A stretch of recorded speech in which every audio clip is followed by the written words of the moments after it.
Salam sejahtera Malaysia. Denyut nadi suara rakyat bergema di channel ini. Terima kasih kerana bersama-sama dalam channel ini untuk mendapatkan berita-berita terkini yang sensasi, mantap dan terbaru. Bagi anda yang pertama kali bersama dalam channel ini, jangan lupa tekan butang subscribe, like dan share. Terima kasih sekali lagi. Denyut nadi suara rakyat bergema di channel ini. Berita terbaik di channel ini. Kita jumpa lagi. Salam sejahtera Malaysia. Datuk Seri Anwar Ibrahim telah melakukan satu perkara yang amat dahsyat mengejutkan seluruh Malaysia. Seluruh Malaysia tiba-tiba, hebatnya. Inilah beza Anwar dengan orang lain. Datuk Seri Anwar Ibrahim sampai kata begini, tak kurang darjat saya walaupun makan di gerai warung, kata Datuk Seri Anwar Ibrahim. Lihatlah Datuk Seri Anwar Ibrahim dan Agung punya kerendahan hati. Sebab itu rakyat sayang diorang. Kebawa Duli Yang Maha Mulia Seri Paduka Baginda Yang di-Pertuan Agong sanggup mencemar Duli dalam setiap apapun. Kemudian Anwar pun apa kurangnya? Perdana Menteri menjadikan kunjungan ke gerai dan warung pada Jumaat adalah acara tetap mingguan dan cara mempromosi barangan Malaysia. Perdana Menteri Anwar Ibrahim mahu usaha untuk mempromosi barangan Malaysia di peringkat antarabangsa dan tempatan dipertingkatkan lagi bagi merangsang pertumbuhan ekonomi negara. Menteri Kewangan itu berkata beliau sendiri memainkan peranan dalam mempromosi barangan Malaysia, antaranya melalui pemakaian batik Malaysia di peringkat antarabangsa. Betul tu, jangan cakap saja. Esok petang saya ke Tokyo, Jepun katanya, untuk mesyuarat ASEAN dan semua 10 negara ASEAN diundang Perdana Menteri Jepun Fumio Kishida, dan satu malam dia kata boleh pakai pakaian suit atau pakaian rasmi. Saya bagi nota nak pakai batik Malaysia walau di sana Jepun musim sejuk. Ini sebab saya rasa bertanggungjawab untuk promosi barang buatan Malaysia, katanya ketika berucap merasmikan Karnival Barangan Malaysia 2023 di sini. Dari sudut mempromosi barangan Malaysia di peringkat tempatan pula, Anwar berkata beliau menjadikan kunjungan ke gerai dan warung pada Jumaat untuk makan tengah hari sebagai acara tetap mingguan beliau.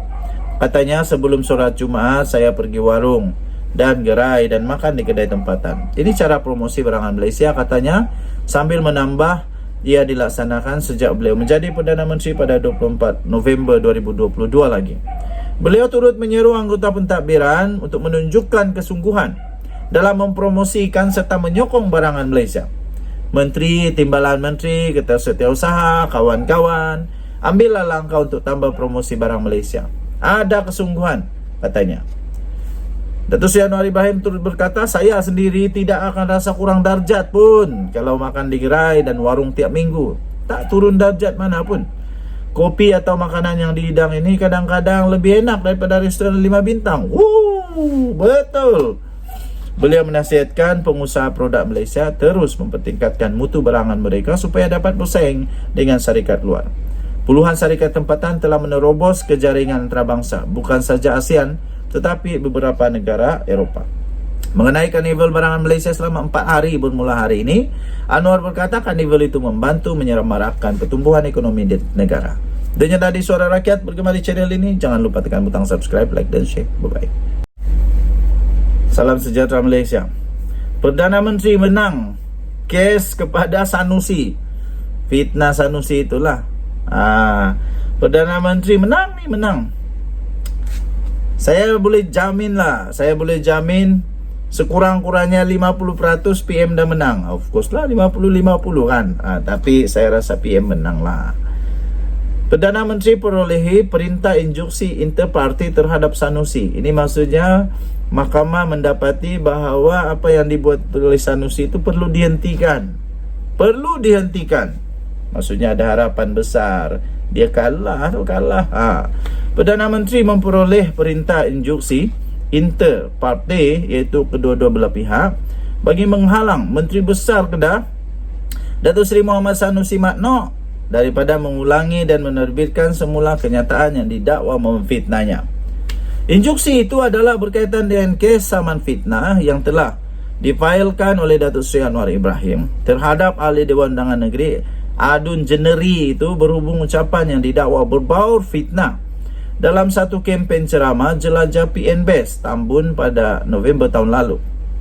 Hakim Mahkamah Tinggi Alostar Mahazan Mat Taib membuat keputusan itu hari ini selepas mendengar hujahan daripada Peguam Datuk SN Nair yang mewakili Anwar dan Peguam Yusfarizal Yusof yang bertindak bagi pihak Sanusi pada 16 Oktober yang lalu.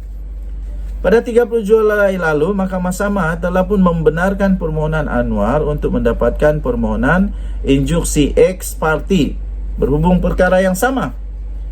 Mengikut pernyataan tuntutan, Anwar mendakwa pada 13 November tahun yang lalu, Sanusi yang juga pengerusi Perikatan Nasional PN Kedah telah memberikan ucapan ketika pilihan raya dan pada ceramah itu sebagai menyokong calon PN bagi Parlimen Tambun, Datuk Seri Ahmad Faizal Azumu, dengan ratusan pengunjung menghadiri ceramah itu.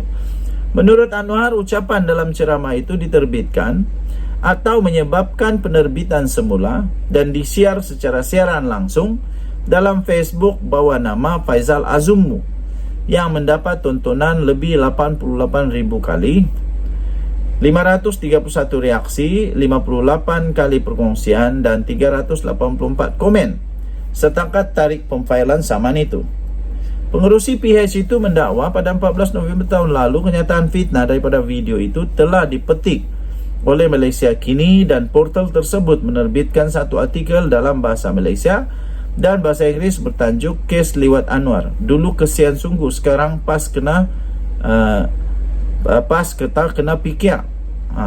Anwar mendakwa kenyataan fitnah itu antara lain membawa maksud plaintiff mendapat pengampunan dirajam melalui penipuan dan kekal tidak diampunkan, serta memperdayakan Yang di-Pertuan Agong, seorang pembohong, tidak boleh dipercayai, tidak beretika dan mengkhianati mandat rakyat. Wow, ini teruk nih. Plaintiff mendakwa kenyataan itu adalah tidak benar, keji serta berniat jahat dengan tujuan untuk menghasut orang ramai dan menimbulkan kebencian peribadi terhadapnya dan PH semasa tempoh berkempen menjelang pilihan raya umum PRU15 pada 19 November tahun lalu. Padan muka lah, padan muka. Kepada seluruh rakyat Malaysia, hentikan memfitnah. Hentikan memfitnah. Bukan saja kamu tak masuk surga, tapi kena denda di dunia. Masuk neraka lagi, masuk penjara lagi, denda lagi, saman lagi. Padan muka. Salam sejahtera Malaysia. Denyut nadi suara rakyat bergema di channel ini. Malaysia kita punya, cintai Malaysia aku, kita jaga kita. Fitnah Mastura makan diri. Mastura Doktor Siti Mastura yang telah memfitnah ramai orang, bukan seorang dua tapi ramai orang dia fitnah. Tapi setakat ini belum ada lagi lah mahkamah putuskan sama ada dia memfitnah atau tidak. Tapi sudah ada keputusan pembayang bahawa ada kes saman fitnah Siti Mastura diarahkan oleh mahkamah fail pembelaan. Maksudnya apa? Ada kes. Maksudnya ada kes, ada yang perlu dibela oleh Siti Mastura. Mahkamah Tinggi Pulau Pinang hari ini mengarahkan ahli Parlimen Kepala Batas Dr. Siti Mastura Muhammad memfailkan pernyataan pembelaan bagi menjawab saman fitnah yang dikemukakan oleh 3 pemimpin DAP terhadapnya. Ahli jawatan kuasa Muslimat PAS Malaysia itu diarahkan berbuat demikian selewat-lewatnya 11 Januari 2024. Kalau tak ada sampai 11 Januari, habislah. Ini betul-betul makan diri. Kerana Dr. Siti Mastura sekarang ramai orang buat meme tentang kedoktoran PhD ni. Apa tidaknya Lim Kit Siang dengan Lim Guan Eng dikasih sama tiba-tiba dengan Lim Kuan Yew.